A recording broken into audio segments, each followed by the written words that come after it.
আসসালামু আলাইকুম everyone, welcome back to my YouTube channel. তো আজকের ভিডিওতে আমি আপনাদের দেখাবো কিভাবে উইলকম এমব্রয়ডারি স্টুডিও E4 ব্যবহার করে আপনার ডিজাইনকে মেশিন ফরম্যাটে এক্সপোর্ট করবেন।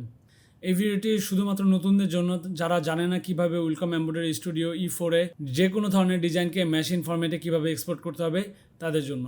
তো চলুন আর কথা না বাড়িয়ে শুরু করা যাক।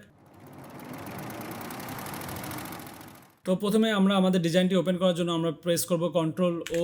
তো আমাদের ওপেন ফরম্যাটের পেজটা চলে আসবে। তো এখান থেকে আমাদের যে ফোল্ডারে আমাদের ডিজাইনটা থাকবে সেই ফোল্ডারে যাওয়ার পর আমাদের ডিজাইনটি আমরা ওপেন করব। তো আমার ডিজাইনটা ওপেন হয়ে গেছে।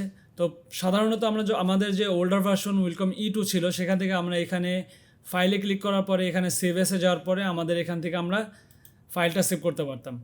আমরা যে কোনো ফোল্ডারে বা আমাদের পেন ড্রাইভে সিলেক্ট করার পরে আমরা কিন্তু এখান থেকে আমাদের মেশিন ফরম্যাটটা সিলেক্ট করতে পারতাম। বাট দেখেন এখানে কিন্তু কোনো মেশিন ফরম্যাট নেই। সো এর জন্য আমাদের কি করতে হবে, তো ওয়েলকাম E4 এ আলাদা করে একটি অপশন দিয়ে দেওয়া হয়েছে যাতে করে আপনি আপনার ডিজাইনকে মেশিন ফরম্যাটে এক্সপোর্ট করতে পারেন।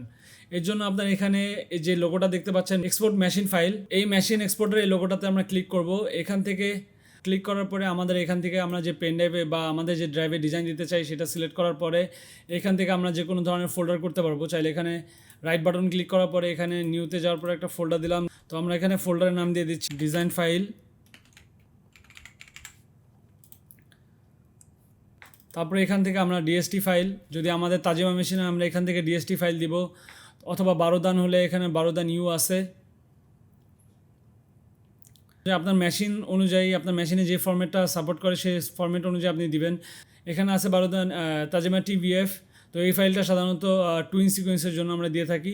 সো এই হচ্ছে বিষয়, আপনি আপনার মেশিনের ফরম্যাট অনুযায়ী আপনি দিবেন। তো আমি এখানে তাজিমা ডিএসটি দিয়ে দিচ্ছি, তারপর এখান থেকে সেভ দিয়ে দিলেই আমার ডিজাইনটা এক্সপোর্ট হয়ে গেল। তাছাড়া আপনি যদি চান আপনি কিন্তু শর্টকাট ইউজ করতে পারেন, Shift+E, অটোমেটিক ফোল্ডার ওপেন হয়ে যাবে। তারপরে আপনার যে অপশনটা থাকবে বা যে ফোল্ডারে আপনি ডিজাইনটা দিতে চান সেই ফোল্ডারে ক্লিক করার পরে আপনি এখান থেকে ডিজাইন ফাইলে যাওয়ার পরে বা অন্য কোনো নামে আপনারা সেভ দিতে পারবেন। তো বন্ধুরা, এই ছিল ওয়েলকাম এমব্রয়ডারি স্টুডিও E4 থেকে এমব্রয়ডারি ডিজাইন এক্সপোর্ট করার সম্পূর্ণ প্রসেস। খুবই সিম্পল একটা ভিডিও, শুধুমাত্র নতুনদের জন্য। তো আশা করি ভিডিওটি আপনাদের ভালো লেগেছে। ভিডিওটি যদি ভালো লেগে থাকে তাহলে অবশ্যই লাইক করবেন। তো এই চ্যানেলে আরও ওয়েলকাম রিলেটেড নতুন নতুন ভিডিও পেতে অবশ্যই আমাদের চ্যানেলটি সাবস্ক্রাইব করে বেল আইকন চাপতে ভুলবেন না। তো আজকের মতো এখানে শেষ করছি। আল্লাহ হাফেজ।